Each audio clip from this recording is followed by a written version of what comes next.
बड़ी खबर, उत्तराखंड में अब मुख्यमंत्री का जो चेहरा है वो बदलेगा, क्योंकि त्रिवेंद्र सिंह रावत ने सीएम पद से इस्तीफा दे दिया है। तो बागियों को नहीं संभाल पाए त्रिवेंद्र सिंह रावत। अगले विधानसभा चुनाव में पार्टी को नुकसान से बचाने के लिए एक बड़ा फैसला लिया गया।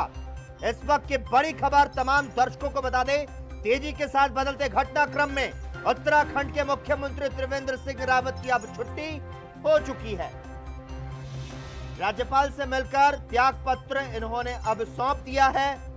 जिस तरह से यह भी जानकारी मिल पा रही कि बुधवार सुबह 11 बजे विधायक दल की बैठक बुलाई गई है और इस पे माना जा रहा है कि इसमें नए मुख्यमंत्री का नाम सामने आ सकता है। इस वक्त की बड़ी खबर, राजभवन पहुंचे थे सीएम त्रिवेंद्र सिंह रावत और अब उन्होंने अपना इस्तीफा सौंप दिया है। इस खबर पर ज्यादा चर्चा करने के लिए इस वक्त हमारे साथ एक मेहमान जुड़ चुके हैं, आरबी उपाध्याय जी। आरबी उपाध्याय जी, बहुत बहुत स्वागत है आपका एएनबी न्यूज में। धन्यवाद लोकेश जी। आरबी उपाध्याय जी, क्या लगता है बागियों को नहीं संभाल पाए मुख्यमंत्री त्रिवेंद्र सिंह रावत और अगले विधानसभा चुनाव में पार्टी को नुकसान से बचाने के लिए क्या यह बड़ा फैसला लिया गया? देखिए लोकेश जी, अगर आप देखेंगे उत्तराखंड की राजनीति को, तो कांग्रेस ने भी यही किया और कमोबेश उम्मीद की जाती थी कि भी बीजेपी इस बार ऐसा कुछ नहीं करेगी।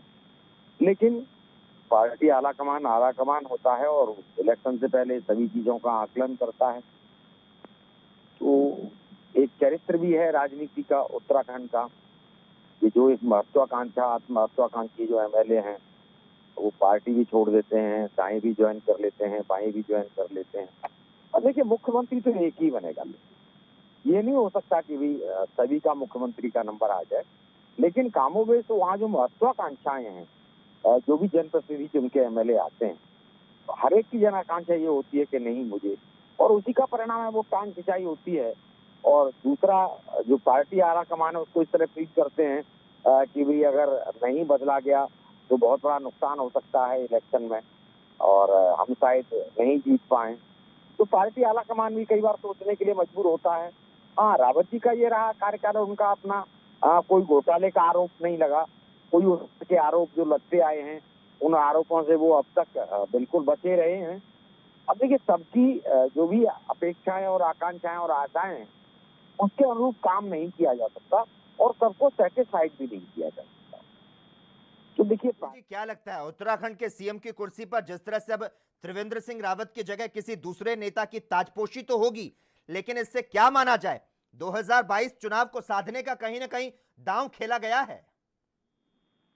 देखिए, बिल्कुल पक्के तौर से 2022 का इलेक्शन सर के ऊपर है और उसी को देखते हुए इतना बड़ा डिसीजन लेना कि भाई मुख्यमंत्री को बदलना। अब देखिए, नया मुख्यमंत्री कोई भी चेहरा होगा वो ज्वाइन करेगा तो उसके सामने पीरियड कितना होता है, बहुत छोटा समय होता है।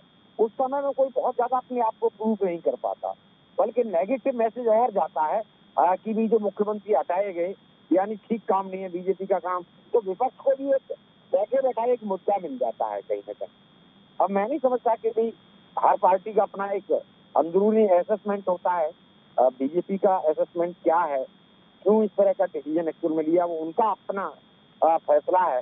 लेकिन आप ये सोचें कि कोई नया चेहरा बिल्कुल कोई जादू की छड़ी घुमा देगा और बहुत बड़ा इंकलाब आ जाएगा, तो इतने कम समय में और इलेक्शन सर के ऊपर हो तो एक अफरा तफरी का माहौल पैदा होता है और आप सोचें कि बहुत अच्छा कोई कर पाएगा, इतने पीरियड में डिलीवरी नहीं हो पाती है। लोकेश जी, डिलीवरी के लिए टाइम चाहिए और देखेंगे रावत जी का टाइम काफी लंबा समय रहा, आपको बहुत ज्यादा समय इलेक्शन में बचा नहीं है। अब देखिए, वहाँ जिस तरीके से गुटबंदी है वो अपने चरम पर है। अब 2-3 नाम है, अब देखिए किसको पार्टी आला कमान फैसला लेती है, किसको मुख्यमंत्री की कुर्सी मिलती है। लेकिन रावत जी ने इस्तीफा अपना हो ही गया है उनका, तो अभी ये कहना जल्दबाजी होगा कि इसका से त्रिवेंद्र सिंह रावत ने राज्यपाल से मिलकर अपना त्यागपत्र तो सौंप दिया है और कल 11 बजे विधायक दल की बैठक भी बुलाई गई है। इसमें क्या लगता है, नए मुख्यमंत्री का नाम तो सामने आ सकता है, लेकिन इस दौड़ में वर्तमान मुख्यमंत्री त्रिवेंद्र सिंह रावत के जो खास है धन सिंह रावत, उनका नाम सबसे आगे चल रहा है। धन सिंह रावत इस दौड़ में सबसे आगे चल रहे हैं, कितना इत्तेफाक रखते हैं इस बात से आप?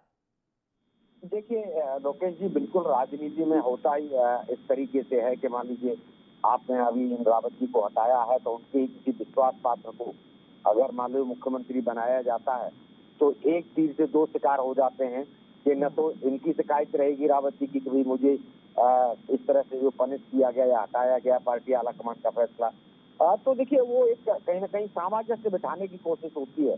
और इसी कड़ी में जैसा आप कह रहे हैं कि भी ठीक है उनका नाम धन सिंह रावत का सबसे आगे चल रहा है, उसका कारण भी यही है कि भी वो एक विश्वास पात्र हैं और चलने के लिए तो महाराज जी का नाम भी और दूसरे नाम भी। देखिए इसमें होता है कि अब पार्टी आलाकमान किस पर कितना विश्वास करती है और कितना उसे सक्षम मानती है, ये उसके ऊपर डिपेंड करेगा। जी आरवी उपाध्याय जी, अगर उत्तराखंड विधानसभा की हम यहां पर बात करें तो जिस तरह से कुल विधायकों की संख्या 70 है, बीजेपी के पास 56 है, कांग्रेस के पास 11 है, 2 विधायक निर्दलीय हैं, जबकि एक सीट अभी भी खाली है। ऐसे में भारतीय जनता पार्टी को सरकार के मोर्चे पर तो कोई खतरा नहीं है, लेकिन पार्टी में जिस तरह से रार जारी है उसके लिए क्या मानते हैं, संकट का विषय तो है ना? देखिए पार्टी आलाकमान के लिए बहुत सोचने की जरूरत है। क्यों मैंने कहा ना, जिस तरीके से लोग आए कांग्रेस छोड़ के बीजेपी ज्वाइन की, उनकी अपनी महत्वाकांक्षाएं थी और फिर गुटबाजी कोई नई नहीं है। इससे पहले आप देखेंगे निशंक जी रहे, खंडू, दूसरे जो लोग रहे उस समय भी रही है। और जहाँ तक संख्या बल का प्रश्न है तो बीजेपी इसीलिए निश्चिंत है कि संख्या बल उसके पास पर्याप्त है। अगर एक दो नाराज भी हो जाते हैं तब भी सरकार को कोई खतरा नहीं है।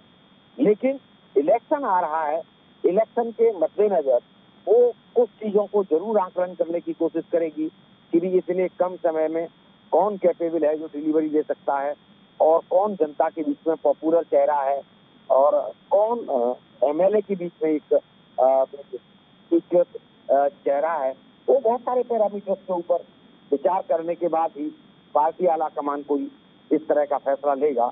और हो सकता है कि अभी तक बहुत सारी चीजें क्लियर भी हो गई हों, लेकिन बहुत सारी चीजें क्लियर होने के बाद भी जब तक पब्लिक डोमेन में नहीं आती हैं तब तक अटकलें और कयास लगते रहते हैं, अटकलों का बाजार गर्म रहता है।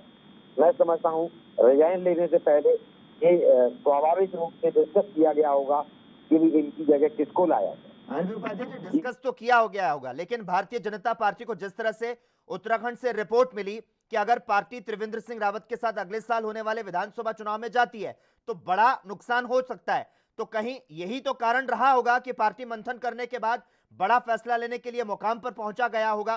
त्रिवेंद्र सिंह रावत से जो खफा विधायक है उनकी शिकायत रही कि अगली अगुवाई में सरकार और संगठन के बीच कनेक्शन जो है वो टूट सा गया है। सीएम बदलने से क्या लगता है, अब बीजेपी का जो संकट है वो क्या खत्म हो जाएगा क्या? क्योंकि चेहरा नहीं, बड़े बदलाव क्या आ सकते हैं नजर? देखिए बहुत ज्यादा फर्क मैं समझता हूँ लोकेश जी जो मेरा अपना तजुर्बा है वो नहीं आने वाला है। ये बात अलग है कि भी बहुत सारे जो विधायक थे वो उनको संतुष्ट नहीं कर पाए। और देखिए मैं पहले भी कह चुका हूँ कि सबको संतुष्ट करना संभव भी नहीं होता। ठीक है आरवी उपाध्याय जी, बहुत बहुत धन्यवाद आपका हमारे साथ इस चर्चा में जुड़ने के लिए। तो उत्तराखंड के मुख्यमंत्री त्रिवेंद्र सिंह रावत ने इस्तीफा दे दिया है। उन्होंने अभी शाम के 4 बजे राज्यपाल बेबी रानी मौर्य से मुलाकात की और अपना इस्तीफा सौंप दिया है।